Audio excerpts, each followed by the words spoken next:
சட்டவிரோத பணப்பரிமாற்ற தடை சட்டத்தின் கீழ் பதிவு செய்யப்பட்ட வழக்கை ரத்து செய்யக்கோரி ஜாஃபர் சேட் தாக்கல் செய்த மனுவில் அமலாக்கத்துறை மீண்டும் வாதங்களை முன்வைக்க சென்னை உயர்நீதிமன்றம் உத்தரவிட்டுள்ளது. திண்டுக்கல் ஆட்சியர் அலுவலகத்தில் நடந்த கூட்டத்தில் அதிகாரிகளிடம் பேரவை ஏடுகள் குழு தலைவர் சரமாரியாக கேள்வி எழுப்பியுள்ளார். மீனவர் நல வாரியத்தில் 12 ஆண்டுகளாக ஆண்டறிக்கை தராமல் இருப்பது குறித்து அதிகாரிகளிடம் சரமாரியாக கேள்வி எழுப்பப்பட்டது. சட்டவிரோத பண பரிமாற்ற தடை சட்ட வழக்கில் இருந்து விடுவிக்க கோரிய செந்தில் பாலாஜியின் மனு ஒத்திவைக்கப்பட்டது. ரஜினி நடிக்கும் கூலி படத்தில் இணைந்துள்ள மலையாள நடிகர் சௌபின் கதாபாத்திர தோற்றம் வெளியீடு செய்யப்பட்டுள்ளது. விக்கிரவாண்டியில் தமிழக வெற்றி கழகத்தின் முதல் மாநாடு நடைபெற உள்ள இடத்தில் காவல்துறையினர் ஆய்வு மேற்கொண்டு வருகின்றனர்.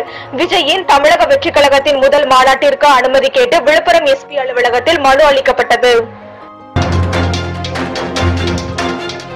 திருவள்ளூர் மாவட்டத்தில் முகநூலில் மிரட்டல் விடுத்த பாடியநல்லூர் ஊராட்சி மன்ற தலைவரின் கணவர் குண்டர் சட்டத்தில் சிறையில் அடைக்கப்பட்டார். பாடியநல்லூர் ஊராட்சி மன்ற தலைவர் ஜெயலட்சுமியின் கணவர் நடராஜன் குண்டர் தடுப்பு சட்டத்தில் சிறையில் அடைக்கப்பட்டுள்ளார். இந்திய மருத்துவ சங்கத்தின் உறுப்பினர் உள்ளிட்ட பொறுப்புகளில் இருந்து மருத்துவர் சந்தீப் கோஷ் தற்காலிகமாக நீக்கம் செய்யப்பட்டார். பெண் மருத்துவர் கொலை செய்யப்பட்ட ஆர்ஜிகர் மருத்துவமனையின் முன்னாள் முதல்வர் டாக்டர் சந்தீப் கோஷ்க்கு எதிராக நடவடிக்கை மேற்கொள்ளப்பட்டுள்ளது. தமிழ்நாடு முழுவதும் 12 கூடுதல் காவல் கண்காணிப்பாளர்களை பணியிட மாற்றம் செய்து உத்தரவு பிறப்பிக்கப்பட்டுள்ளது. அனுமதியின்றி தனிநபரின் புகைப்படத்தை சமூக வலைதளத்தில் வெளியிட்டால் 3 ஆண்டுகள் வரை சிறை தண்டனை விதிக்கப்படும் என காவல்துறை எச்சரிக்கை விடுத்துள்ளது. தகவல் தொழில்நுட்ப சட்டத்தின் பிரிவின்படி 3 ஆண்டுகள் சிறை அல்லது 3 லட்சம் அபராதம் விதிக்கப்படும் என காவல்துறை எச்சரிக்கை விடுத்துள்ளது.